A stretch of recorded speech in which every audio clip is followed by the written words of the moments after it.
Today we're in Chinatown. We're hanging out with Tom, who I know from the UBC CPD coaching and mentoring program. Tom's in town because he's doing the leadership and management program with our friend Kate Dilworth. Eliminating. Kate Dilworth. Kate Dilworth. We're meeting here at a Jade Dynasty restaurant. There he is. I found him at Chinatown Barbecue.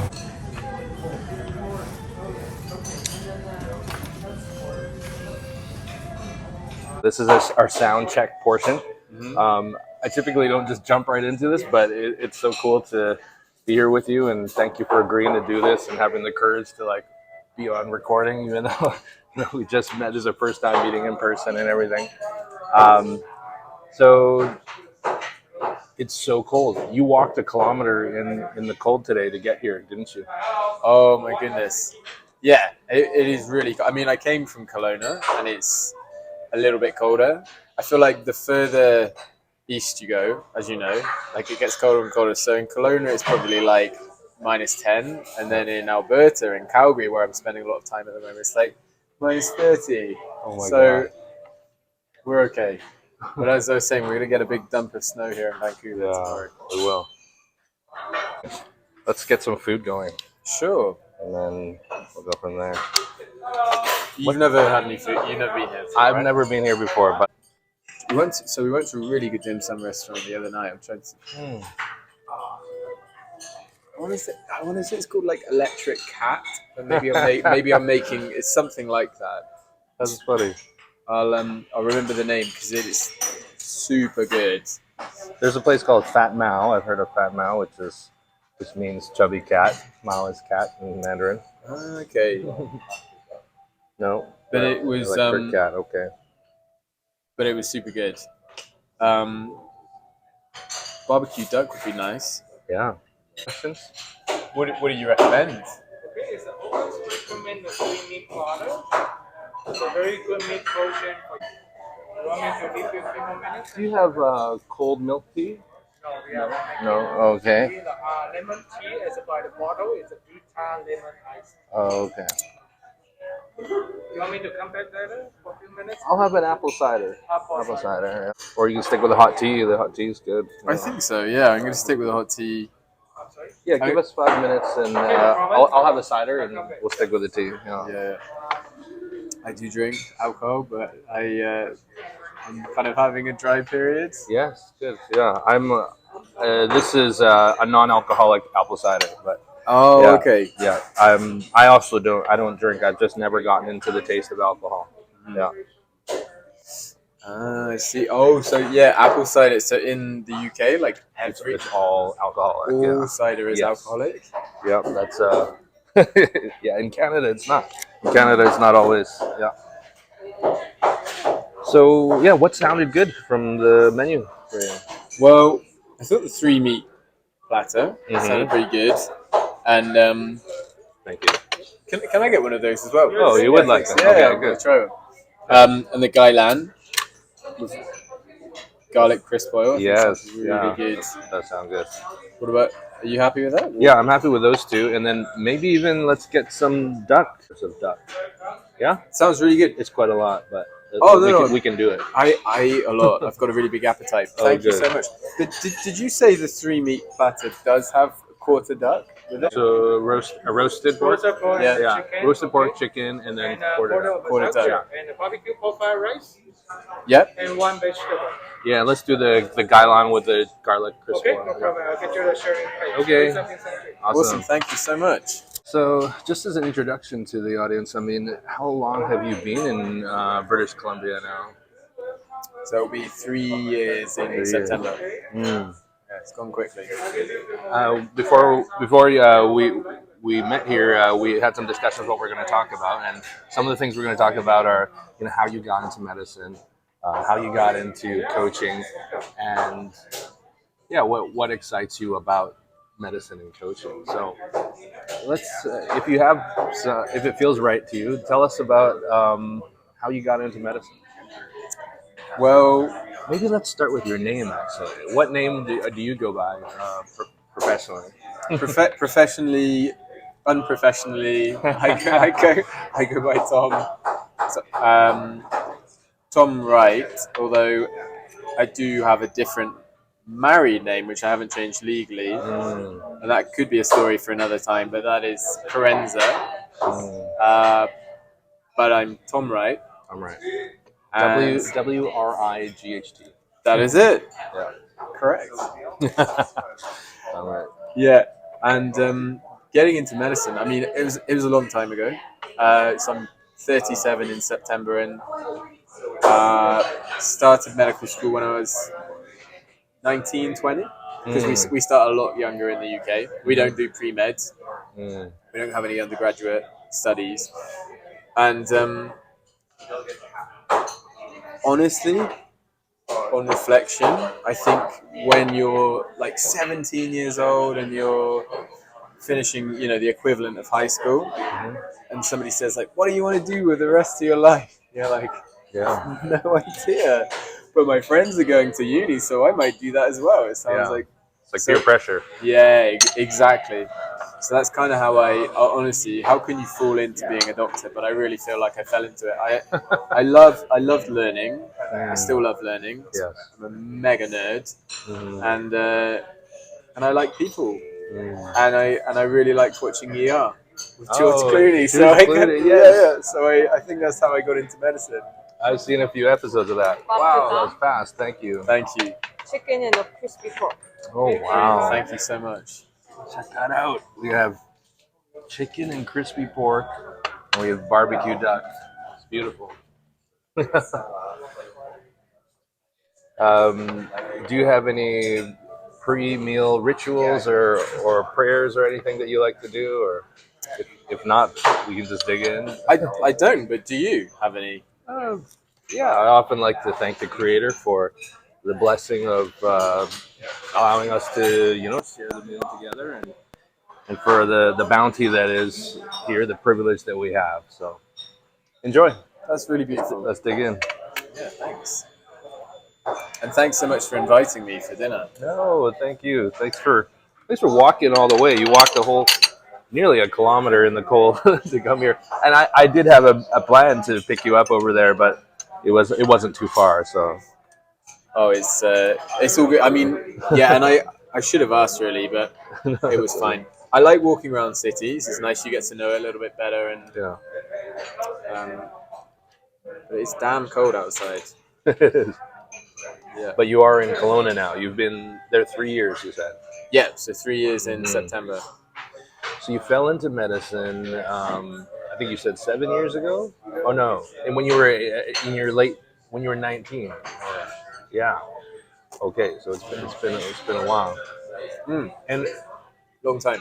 and what brought you from the UK to Kelowna? An adventure. Yeah, so my husband and I wanted to go and live somewhere else, work somewhere else. And thank you. And we thought about New Zealand, and we thought that was a little bit too far, with friends and family coming to visit. Thank you. Thanks so much. Some pork fried rice. Thank you. Nice. We're gonna have a feast. and then, yeah, I think. So we came here on our honeymoon, fell in love with the country. Vancouver was a honeymoon spot. Or Yeah, was it Kelowna the honeymoon spot? Not Kelowna specifically, but we included it on our honeymoon. So we went to Vancouver, the Okanagan, did a bit of wine tasting. We went to the Rockies, went to Banff. So yeah, it was an awesome time. And then we were like, right, that's it. Signed, sealed, delivered. We're moving to Canada. And then the pandemic hit, and kind of kiboshed it a little bit. But we just decided, like, we're going, like, that's it. Not gonna let a little world pandemic get in our way. Oh wow! So you moved internationally during the pandemic? Yeah. Oh, I didn't realize that. I thought you'd be. Thank you so much. Thank it looks you so beautiful. much. You have some gailan, which is like Chinese broccoli with some roasted garlic on top. It looks really good. Yeah, you were saying that during the pandemic, you decided that you were going to follow through with the plans to move country. Wow. Just do it anyway. That is very adventurous, very courageous. But you asked me the question about why did I move to Canada? Yeah. What was the reason? And I think probably another part of it was I was talking to someone the other day. Like I just couldn't see myself working as a doctor any longer in the UK. Oh. Um, I know nothing about that. I mean, I've heard that it's challenging. There's a lot of controls and limitations, but I don't know how that contrasts to British Columbia. So I think our audience would be interested. yeah, I think if people are from a healthcare background, they might have heard a little bit about the NHS or the National Health Service in the UK, and I honestly think it's one of the best things about the UK. It's just almost like a religion. I think most people from the UK would say that. We love it, but it's a publicly funded system, and with that comes so many issues. As we know, here we work in a publicly funded healthcare system here, Yeah. and it's just this. It's just become uncontrollable. There's so many problems, and one of the biggest ones is the welfare and the well-being of the service providers in the healthcare system, and they are burnout doesn't even apply. It doesn't even describe the situation that people experience, and people were done even before the pandemic. Oh. They were completely checked out, and I really felt that. I felt like a zombie. Oh wow. So for me, there was the bigger part for me coming to Canada was an adventure, and I felt really excited. This is an amazing place I'm going to go and live and explore. But there was also this bit of me, maybe a bit of a push factor, that I couldn't see myself being a doctor in the UK anymore. And if I'd continued living there, I would have chosen another job. Wow. That's it. I would have found another job. Wow.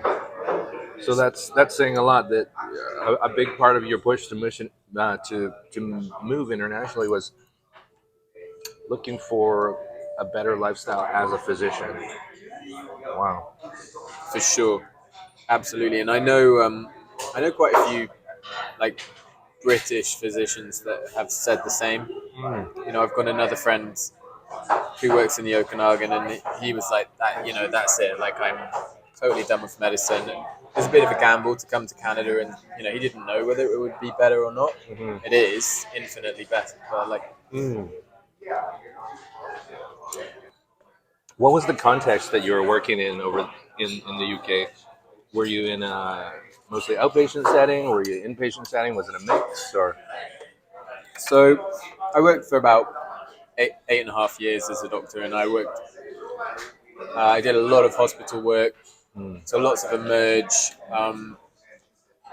So I did my GP training there, but as part of that, you have to work in various hospital roles. So I did lots of orthopedics, emerge, pediatrics, loads of other things, lots of internal medicine jobs, which I love.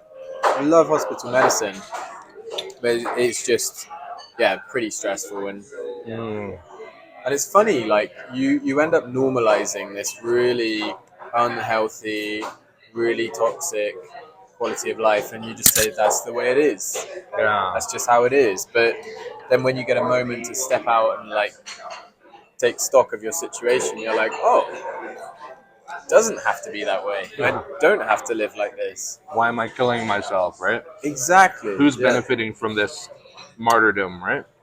100%. That's a really good way of putting it. So you had a realization around that you weren't making yourself happy, and potentially you could be helping people in a better way. Exactly. And there was a desire to move country. Exactly. And there's so much emotion tied up in it, Lawrence. People feel so much guilt. I think healthcare providers feel this, you talked about martyrdom. People feel like if I leave the system, I'm part of the problem, You know, I'm part of my, you know, the attrition rate, and they Mhm. feel this immense sense of guilt and shame. Yeah. But what is essentially more of a like political, social, systemic issue that they're not responsible for. Mm. And like you said, you know, I feel like I can do really good work here in BC. That's probably what took me into coaching. But I just feel like when I'm healthy and happy and thriving, and I'm in a good place in my life, I can give so much back to people. Mm. When you're well, you can help other people be well better.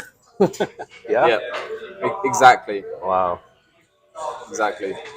There's so much logic in it, and you're right. So many of us feel trapped in that situation, and I mean,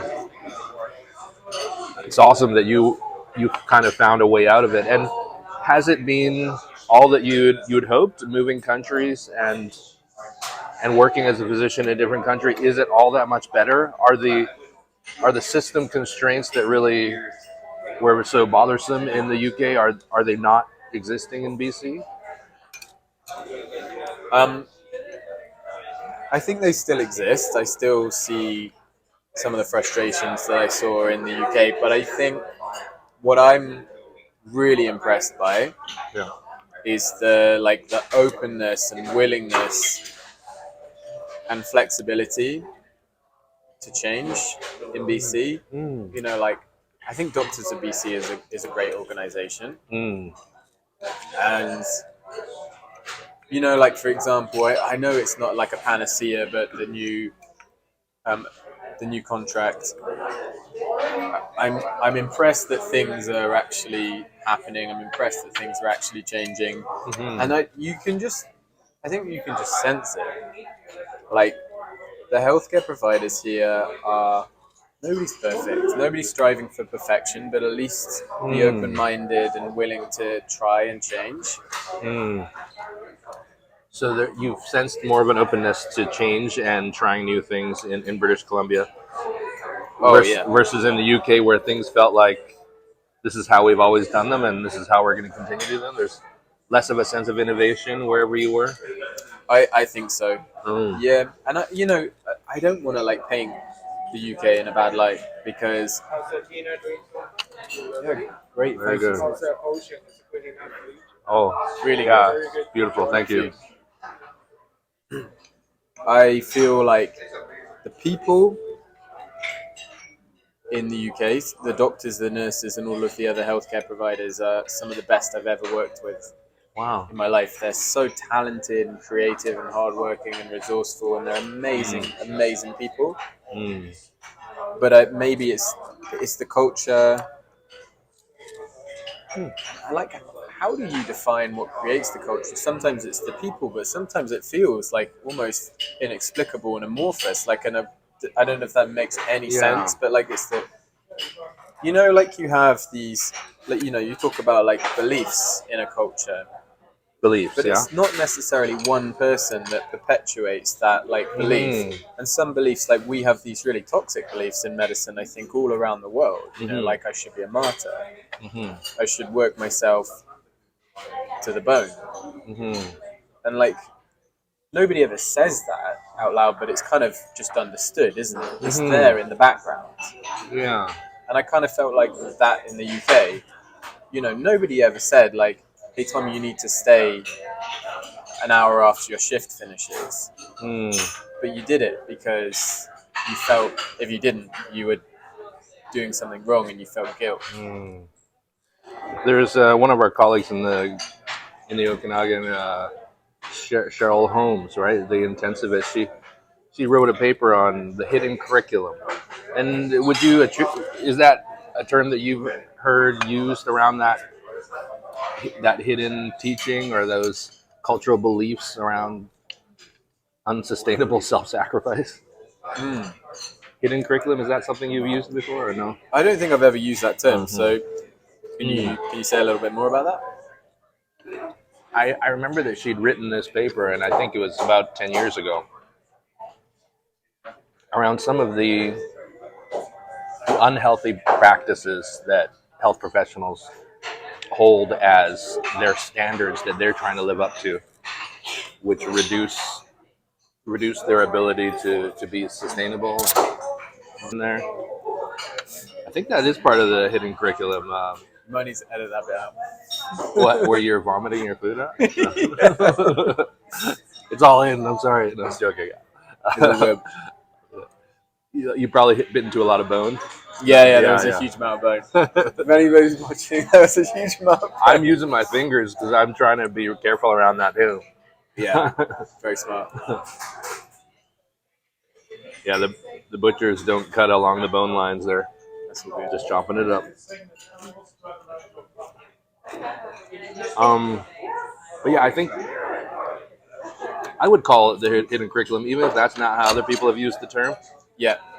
We learn about the clinical curriculum. We learn about how we take care of patients, and then the hidden part is how we have to sacrifice so much of ourselves for our profession, and to not ask for time for ourselves, not ask for more fair compensation, not ask for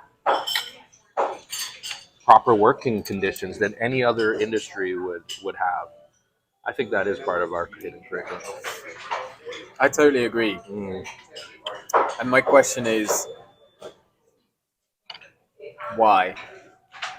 Yeah, that's a fantastic question. And also, how does it serve us? Who does it? In fact, who does Who it does it serve serve at all? at all? It's like it's a distortion of cognition. Like we believe that if we do this, we follow these rules of self-sacrifice, that someone somewhere is going to benefit. But in actuality, are we actually seeing any benefit? Are our patients getting better? Are our teammates actually feeling better because we're killing ourselves and sacrificing our health for our work? Probably not. I don't know. Probably not. I mean, Yeah. I don't think they are. Yeah. I don't think if you work with me in a clinic and I'm not taking care of myself and my mental health is affected and I'm becoming more and more and more like depressed and prickly and introverted and withdrawn. It's not good. Grumpy. Grumpy. It's not good for you. It's not good for me. It's probably going to rub off on you. You know, you might think that it's I'm going to to do give you with space. I'm going to start isolating from you. Exactly. Like Tom, I need to leave Tom alone. And also, I don't really like where I work because everybody's... The energy's off. Yeah. And then the patients will feel it as well. You know, like this doctor is just... Yeah. It's really standoffish with me. I don't think there's too much of an awareness around emotional contagion within physicians. Like we're not schooled on that. Like how we show up, how the energetic impact of how I show up impacts my patients or my own staff members. It's almost like we're so hyper focused on tasks that we forget about the being. We're so focused on the doing and not doing the being. And I think I've heard you say that before in some of our coaching sessions, where you're coaching other physicians, where you speak about being and stuff like that, how it's opposed to doing.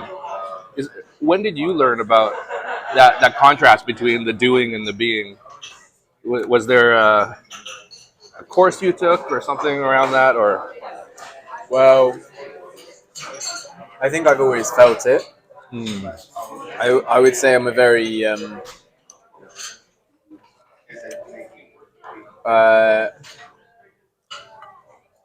like very spiritually in tune person, and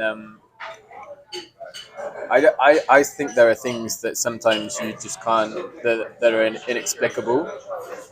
You know, when you sit quietly with another person and you don't really need to say very much, and you can just sense their energy and you can sense peace and calm. That's the presence bit. That's the just being.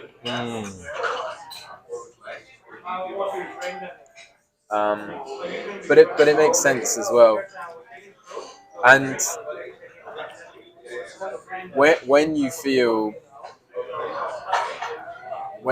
that, like those kind of higher level. I was about to say higher level emotions, but like serenity, calm, peace, love. Then you feel safe.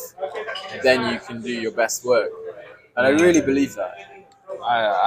That resonates a lot. And when you say do your best work in healthcare, that is offering a healing space.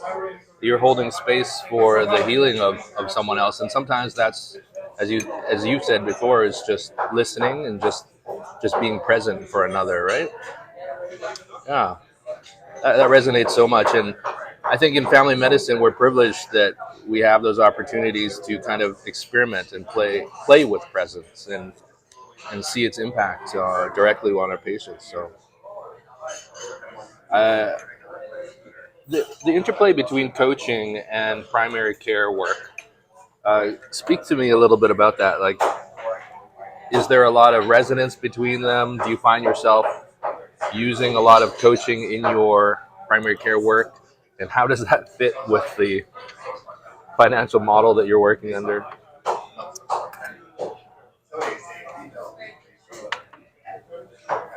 So yeah, I feel like coaching is really just a way of being with another person, and just another form of communication. And I do use it. Um, not stealth coaching, just just those things that we talk about, in our camp sessions. So um, just being aware of my presence, just being aware of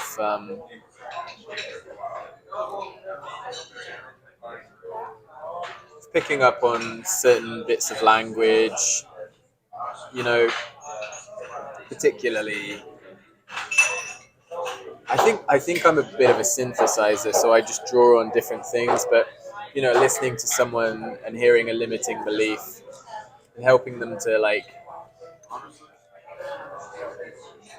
acknowledge that limiting belief and the consequences and how it might be holding them back in some way, or some kind of thought distortion. Like, I think we're all catastrophizers to some extent. I certainly am. And then just helping people realize those kind of thought traps. So that's probably one way I use coaching. And you hear it a lot as well. If you've done motivational interviewing, you hear people use that language. You talk about change talk. You hear people say, "Oh, I'm desperate to give up smoking, but I just don't know how." And if you're not alive to the language, and I think that's another part of coaching, just being alive to people's language, alive to their body language, like their energy, everything, just the smallest things. But if you are alive to it, then you really tune into them. So I think that's how I use it.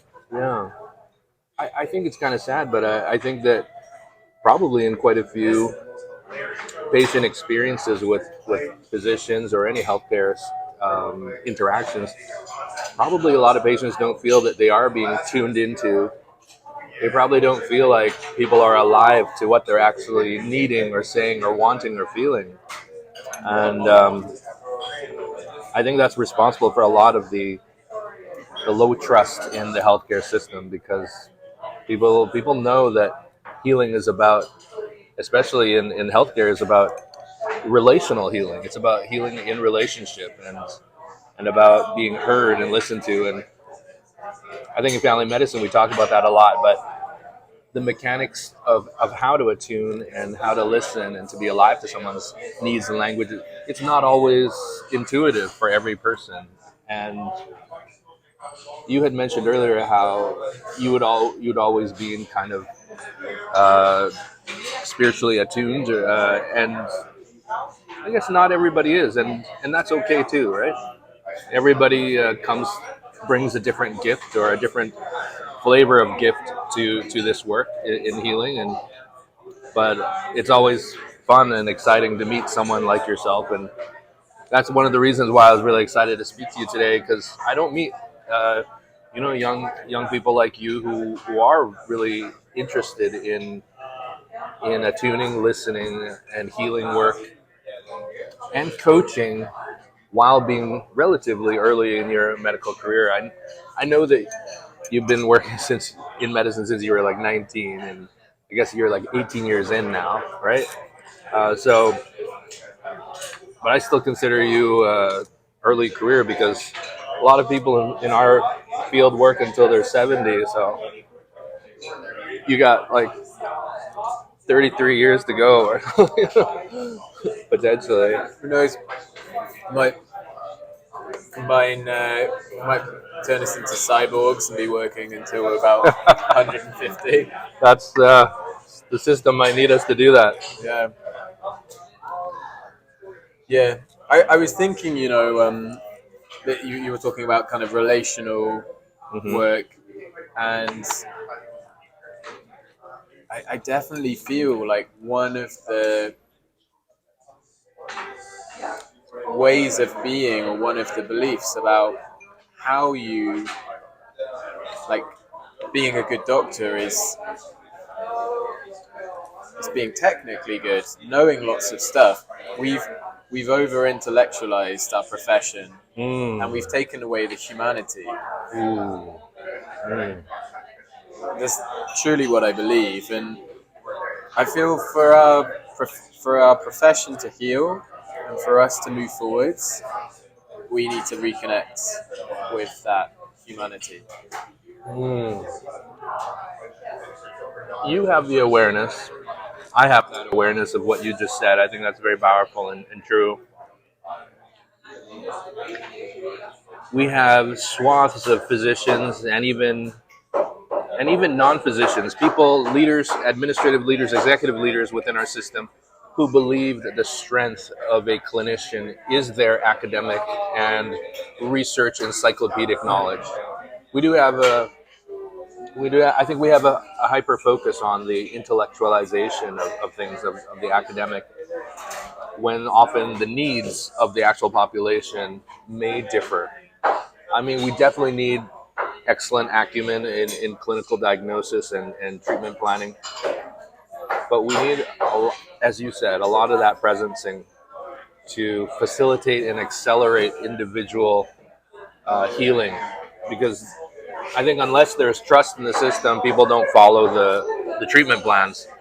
And so how do we bring about an awareness or an awakening around that shifting from the hyperintellectualism to more of the presencing? Or do you already see that happening? Do you see it in your colleagues, this awareness of it's not all about the multiple choice questions or whatever? Yeah, Um, I think it's. I think we're starting to see change, and I think that around the world, there are good and bad bits to being so connected. We didn't grow up with the internet, and we've both seen the huge change and impact it's had on the world. mm, And I feel like through that connection, people share their stories and their experiences, and there's been this you feel this level of resonance around the world in the community. People are talking about their experiences. So I do feel like we are seeing a change within the mm. medical profession.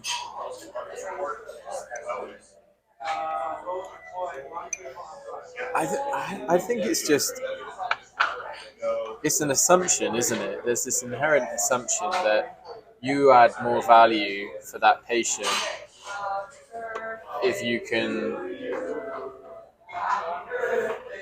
Uh, Happy birthday, dear. Happy birthday to you.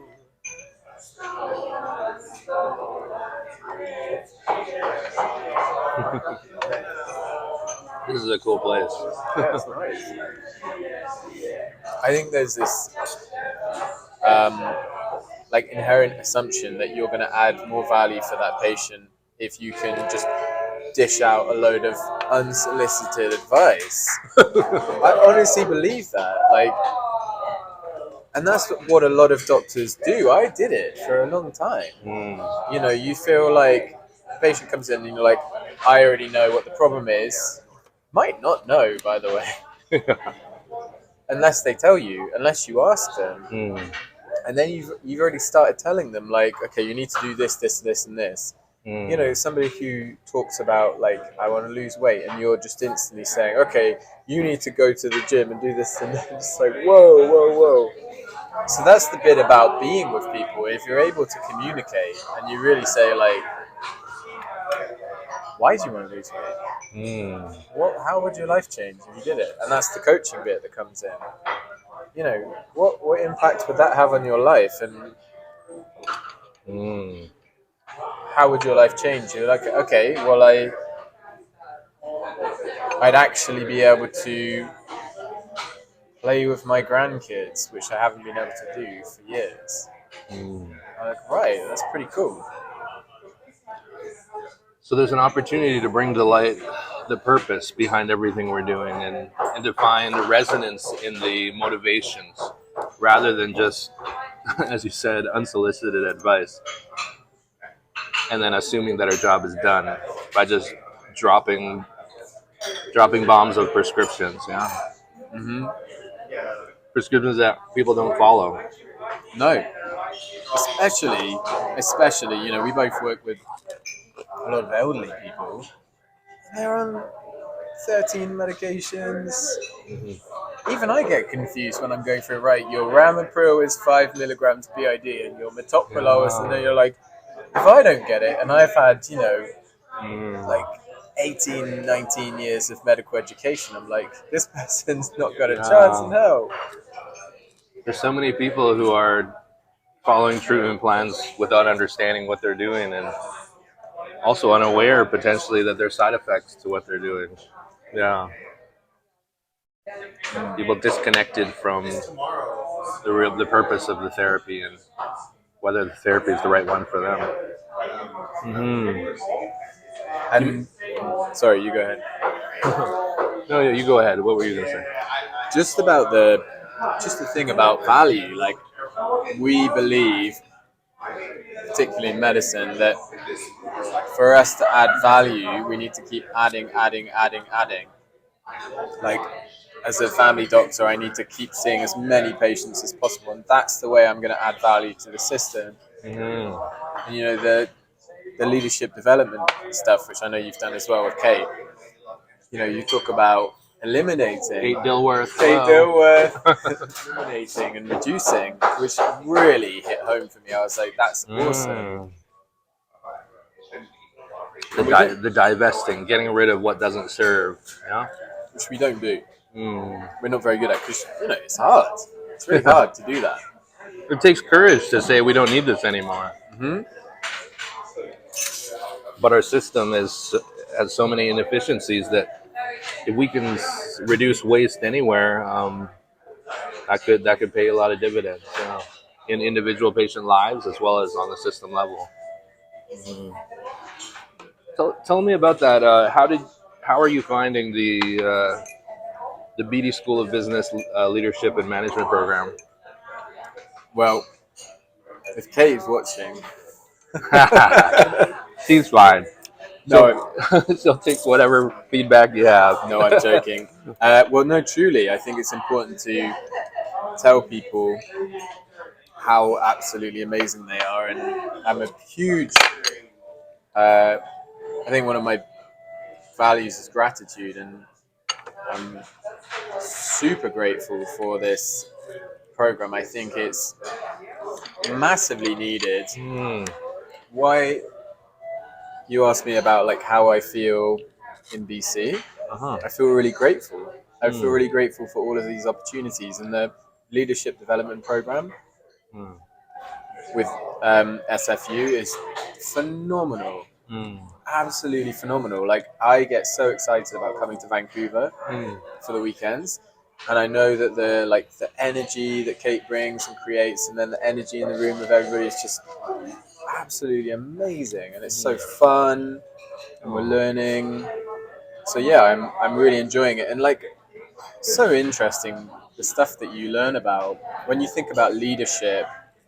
Like traditionally, what you might think of someone who stands at the front of a room and like talks to all their subordinates, and it's not a leader, is it? A leader is someone who gets people. They get people. They get systems.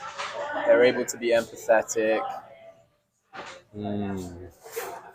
It's what did you get from it? Yeah, I got very much the same thing. I got a lot of validation about values, leadership values that really resonated with what I think the system needs. So I was so excited to meet different colleagues from around the province. Do you have a good, diverse class too in terms of geography? Yeah. Yeah, we've got people, yeah, from all over the province, and it's just amazing to hear like the different ways that they work, the different pain points that they have, the different issues, and you share that experience and that learning. You say like either like, hey, yeah, I'm experiencing the same thing, so you don't feel isolated, or they might say, yeah, we encountered that problem, and this is how we dealt with it, and you're like, Mm. oh, great, that's really interesting. Yeah. You get to inspire each other and give each other ideas. Hmm. Yeah, Yeah, I really, really enjoyed it as well. And yeah, Kate's fantastic. Um, I actually asked Kate after to come to my clinic and run the disc profile. Have you guys done the disc assessment already? Yeah. so I'm doing my disc training in July, so I can. Wow. So you'll be If you want me to do it, I'll you'll be do the it. Okay. facilitator. Oh, she's already come and done it, by the way. But Oh, right. maybe we'll do another iteration. We'll have you over. Yeah. No, it was neat. I enjoyed the process quite a bit in the classroom, and so I really wanted to apply a lot of the learning to my clinic in Surrey. And coincidentally, Kate had played hockey at the recreation center just across from my clinic, so she knew my neighborhood in Surrey. And so she came out and she met all my medical office assistants and my other colleagues. My mother, who was one of my practice managers, actually, for our clinic. I work in a family practice with my brothers and my wife. We're all family doctors. Nice. And so Kate came and ran the disc profile for us and really gave us a lot of insight into some of the conflicts that we'd been having as a team, and how we might better communicate with each other. And I think we gained a lot of respect for each other's viewpoints from that. And yeah, it was a fantastic experience. You're learning to be a facilitator for DISC. You've done coaching training. When did this foray into the exploration of these facilitator skills and coaching training become part of your life? Was it when you were in the UK, or did you start when you came to Canada? Tell us a bit about that. Well, I think it's something I've always wanted to do, Hmm. but probably haven't. Uh, for whatever reason, just felt a little bit of probably imposter syndrome, um, which I'm definitely working on. But so since I came to Canada, um, and I just pile it on. So I'm doing. I also You just started piling it on. Is that what oh you said? yeah, I'm just like Well, you're loving it, I right? just say yes to everything. I'm such a yes man. You're saying yes to growth opportunities. You have to. I think so. Yeah. I think that's what it is. And honestly, like I really enjoy it. I really love it. Like I love working with camp. I Mm. love the stuff with BD School of Business, the leadership stuff. I started a master's degree in positive psychology. I didn't know about that. Yeah, about a month ago, and I love it. It's super fascinating, Wow. and I'm coaching. I got a job with a private company, and yeah, loads of different things. Wow. So it's busy. It is trying to like figure out like this is how much time I have. How do I fit it all in? Wow. So, you're, tell us about your coaching training specifically. Where was your first coaching training experience, and would you recommend it for others? What you did? Yeah, so I did my initial training with a school in London called Animas, NMS. um, and I don't know if I think they've always probably done it over Zoom. They might have done some in-person cohorts as well, but they probably even before the pandemic they were doing it over Zoom. Mm. We were the first North American cohort, so they're based in London, Oh. and a lot of their um, trainers are in London or Europe.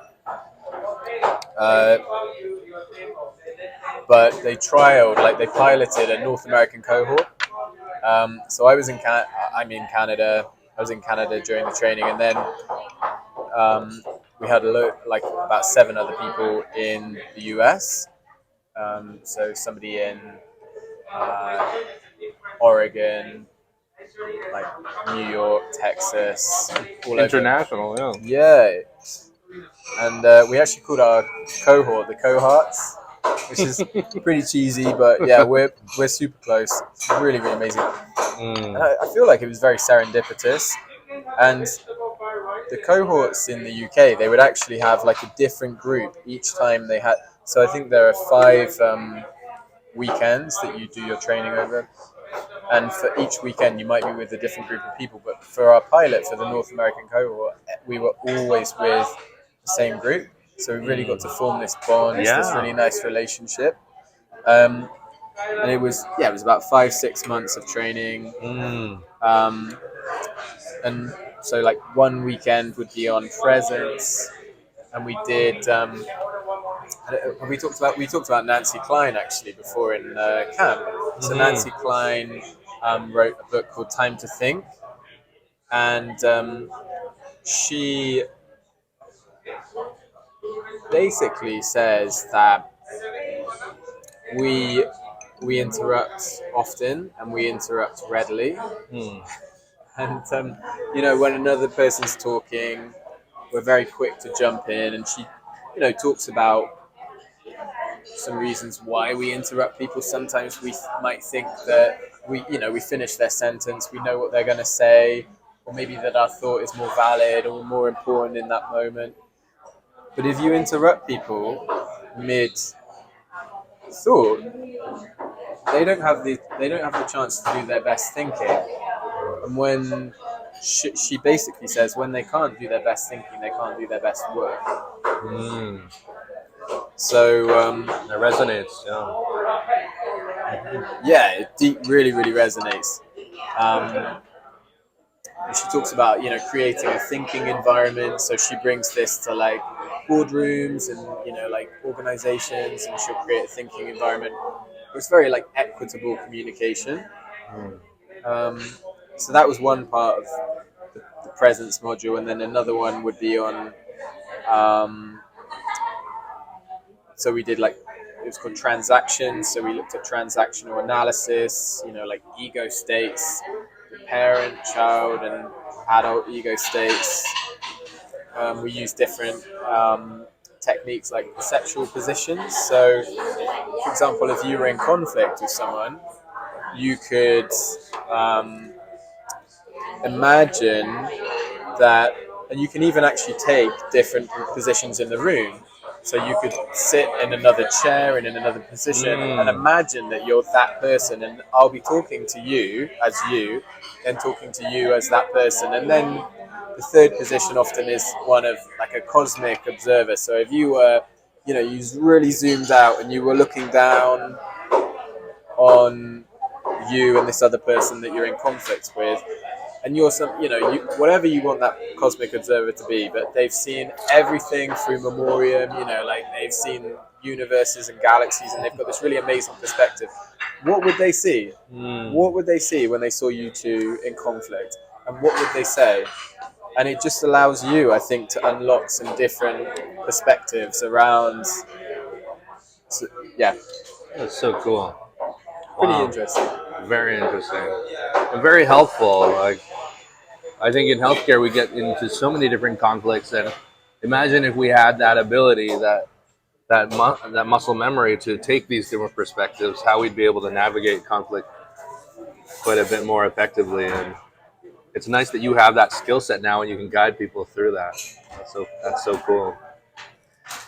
You mentioned that you've started to you're associated with a is it, do you call it a firm or a company for coaching, offering coaching services? How do people sign up to be coached by you or to learn more about that? Well, I do actually have a separate coaching thing that is not related to my work as a family physician at all, and I have a Oh, website. Um, yeah, yeah. What's that? What's to- that look like? TomKerensaCoaching.ca.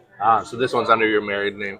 Yeah, Yeah, and Kerensa is Kerensa. yeah, Okay, TomKerensa. Correct? coaching.ca. Okay, TomKerensaCoaching.ca. Yeah. Awesome. And do you coach on? You said it's not related. It doesn't have to be healthcare related. It could be anything, any type of life coaching or. Yeah, okay. Yeah, so anything that people want to bring to coaching. And I was saying to someone earlier, they asked the question, well, how is coaching different from counseling? Mm. And I know that you know because you coach as well, but I would say to someone, like, one of the biggest things about coaching is that it's future focused. And you do look back, if it's helpful and relevant to do so, you do look back and you think about past experiences and emotions, but it's very much, where are we going from here? This is where we are. That's where I want to be. And how do I close that gap? Mm. And I find the more I learn, particularly with psychology, the more that kind of comes up.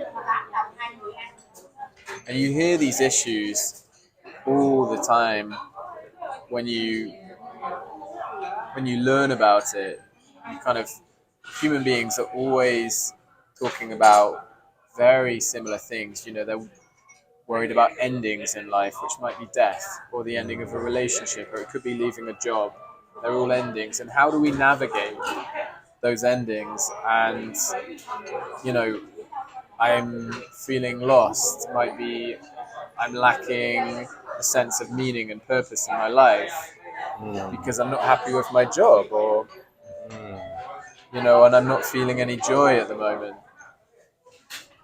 So, as a coach, you never really know what someone's going to bring to the space, but I don't need to know. I never really need to know. And I even don't need to remind them of what they talked about in their last session, because they will tell me. If I really believe that person is whole and capable and resilient and able to, they have that sense of self-determination, then I trust them to guide me in that conversation. That's so impactful what you just said. Trusting that other people are fully capable, and that they have self determination, and that we don't need to meddle in their business, but we can be there as a witness or a partner for them as they walk their journey, and we can assist them to gain different perspectives, and that is some of the most effective helping that we can give to another human. I think that's very, very powerful what you just said. Yeah, and I don't think everybody has that realization of that power, and I think if they did, they would love coaching probably as much as you do. So. But yeah, I don't think that everybody understands that. I think we are so caught up in that desire to rescue and to be the hero in other people's stories that we'll insert ourselves where we don't need to be sometimes. Mm. Yeah. And the the thing you just said there, Lawrence, about we're so caught up wanting to be the rescuer in someone's story, it's all tied to our own ego as well. If I can rescue you, that will make me feel better about myself as the rescuer, and that will bolster my self-worth. But if I can bring self-awareness to that and just drop that, let go of my ego, and just be fully curious and present, like you were saying with you, I don't need to prove anything. I don't need to prove anything to you or prove anything to myself. And in doing that, that space that you've created might become for me the most valuable space that I can be in at that moment, because I might come up with a new realization in that space, in that safety, and in that that openness, the spaciousness that you've created. I might actually come up with something new, or be connected with some inspiration that I otherwise would be distracted from if someone else had inserted their own limited plan into the space. Lovely. I think we're going to wrap up the conversation, that's recorded portion, pretty soon. Is there anything that you'd like to share with the audience or the crowd? Well, one of the first things that we started with in my master's in positive psychology is, what is happiness? And we talked about, this is something that human beings have searched for and thought about for hundreds, probably thousands of years. Think about Aristotle and loads of the big thinkers. And we talked about this idea of hedonic happiness, so seeking pleasure in the moment, like eating good food with friends. That is hedonism. And the other type of happiness is eudaimonic, so searching for that meaning and purpose in life. Did you say eudaimonic? Eudaimonic. Is it EUDYMONIC? EUDAIMONIC. Okay, eudaimonic. Okay. And that's the sense of like Purpose. Searching for purpose and meaning in life, and which is more worthy of pursuing. We were having this discussion the other day, and you can't necessarily answer that question with a definitive answer, but Are you still hungry for anything or thirsty for anything? I'm good. Yeah, Thank you. Thank you so much. And for me, I think my reflection, my realization is that happy life, and I can probably only really speak for myself, but maybe this is true for others, is one where you have a balance of both. So one where you have joy, one where you have fun and humor, and you feel that, like you laugh with your friends, you make sure that you have good food, you eat chocolate, whatever, or you exercise, whatever makes you kind of happy in the moment, and you find that balance where you have that sense of awe in life. Like there's something bigger, or like, what's my contribution to the world? What can I give back? What can I leave for the next generation? For me, that's happiness. That's a happy, balanced life. Yeah, that's beautiful. Thank you. Thanks. It's been awesome talking to you. You too. I think you mentioned camp a few times, and I'd like to close with this because some people don't know what camp is. In your own words, what would you say camp is? And do you have a session coming up that some of the rural docs who are listening might be able to join? Yeah, so CAMP stands for the Coaching and Mentoring Program. I'm with UBC, the University of British Columbia, and it is something that is available to any healthcare provider in BC, and we run basically, I would call them educational sessions where we will talk about a particular topic. We'll pick a particular skill, a particular coaching skill or communication skill, And we give people the opportunity to practice and implement those skills as well. So the next one that I'm running is with Cecile Andres, and it's on the drama triangle. So we were talking about those ego states earlier. So I won't go into too much detail, but it's basically about these different positions that we find ourselves in different situations. So the victim, the rescuer, the persecutor. And it would be really interesting and fun. So if you're free and you want to come, then come along. It does sound fun. Do you remember which day it is? I could check my calendar. I want to say it's on Oh, my calendar is being used by the Wednesday. Give me 2 seconds because I do know this. camera. Good. I'll have to release this soon so we can drum up traffic for the day. It is Tuesday the 28th of February at 9 o'clock. 28th of February, 9 a.m. in the morning. Cancel your clinics and join us. Message below if you want to know how to register.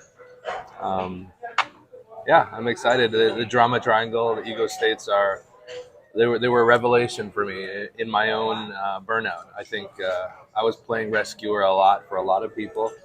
Not that they wanted it, not that they asked for it, but that I thought that I was meeting my own, trying to validate my own self-worth with that. And I'm so glad to have that education, and that really freed me up to live a more balanced life. So thanks for joining us. We got Tom Wright, also known as Tom Kerensa, and Lawrence Yang signing off.